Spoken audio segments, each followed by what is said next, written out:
ওয়ালাইকুম সুমাইয়া আপা, কেমন আছেন? আলহামদুলিল্লাহ ভাইয়া, ভালো আছি। তো ভাইয়া, আপনাদের এখানে তো অনেক ভিডিও করলাম বুঝছেন, কিন্তু আজও পর্যন্ত তো একটা মনের মানুষ পেলাম না। আচ্ছা, আমার জীবনে কি মনের মানুষকে আমি পাবো না বলেন?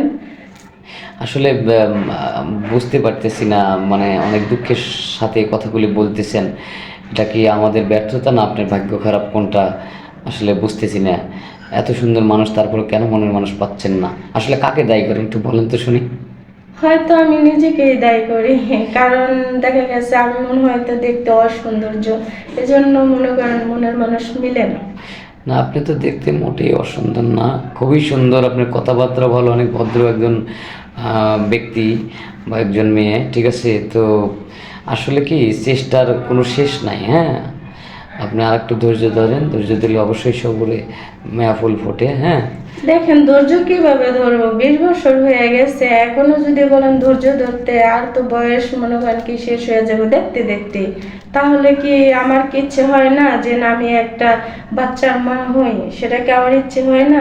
আমি যদি মনের মানুষ হইতাম, অবশ্যই একটা বাচ্চার মা হইতাম, বাচ্চাকে আমার কাছে রাখতাম, লালন পালন করতাম, বড় করে মনে করেন তারে আবার মনে করেন ছেলে হোক মেয়ে হোক বিয়ে শাদী দিতাম।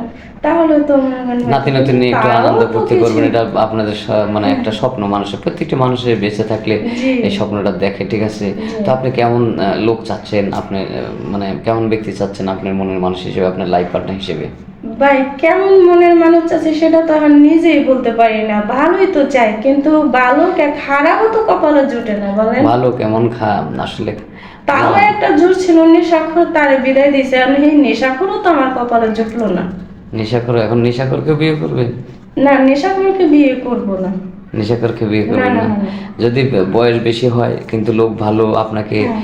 আম, মানে সব কিছু দিয়ে যদি সে আপনাকে ভালো রাখে, তাহলে কোনো সমস্যা আছে? না না, কোনো সমস্যা নাই, তা তো আমি রাজি আছি, ঠিক আছে। তবুও আপনারা ওটা চেষ্টা করেন, কারণ আপনারা যদি চেষ্টা না করেন ভাই, আমার জীবনে মনে হয় মনের মানুষ পাবো না। আমাদের এখানে কেউ বিতা হয় নাই, না, সেটা সবাই আমি কি কোনো জানি। না কোনো একজন মানুষ পাইছে, হয়তো আপনি একটু সময় লাগতেছে এই। হুম। তবে ওয়াদা করতে হবে, আপনি, আমরা যেমনই হোক না কেন, যদি সে একজন ব্যক্তি যদি ভালো মানুষ হয়, যদি আপনাকে সব কিছু দিয়ে সুন্দরভাবে রাখতে পারে, জি। যদি তার সংসার করেন, তাহলে লাল শাড়ি পরে যেতে হবে, সাদা শাড়ি পরে বের হতে হবে, এরকম একটা ওয়াদা আপনাকে করতে হবে। হ্যাঁ হ্যাঁ, অবশ্যই আমি লাল শাড়ি পরে তার বাড়িতে যাব, সাদা শাড়ি পরে মনে করেন দুনিয়া থেকে বিদায় হবো, বুঝছেন? এটাই আমি সেটাই। চাই। হয়তো আমরা ভিডিওটা পাবলিক করার পর অনেক লোকই ফোন করবে। হ্যাঁ, দেখা যায় যুবক মানুষও ফোন করবে, বৃদ্ধ মানুষও ফোন করবে, আধা বৃদ্ধ ফোন করবে, কিন্তু আপনার ভাগ্য যেটা লেখা থাকবে সেটাই হবে। হ্যাঁ, এর বেশি কিছু না, ঠিক আছে। জি জি। আমরা শুধুমাত্র একটা মাধ্যম, আমরা কিন্তু কারো বিয়ে সাথে দিতে পারি, বিয়ে সাথে সব কিন্তু আল্লাহর হাতে। আমরা সবেমাত্র একটা মাধ্যম, হ্যাঁ বুঝছেন হ্যাঁ, আপু? এটাই। হ্যাঁ। জি।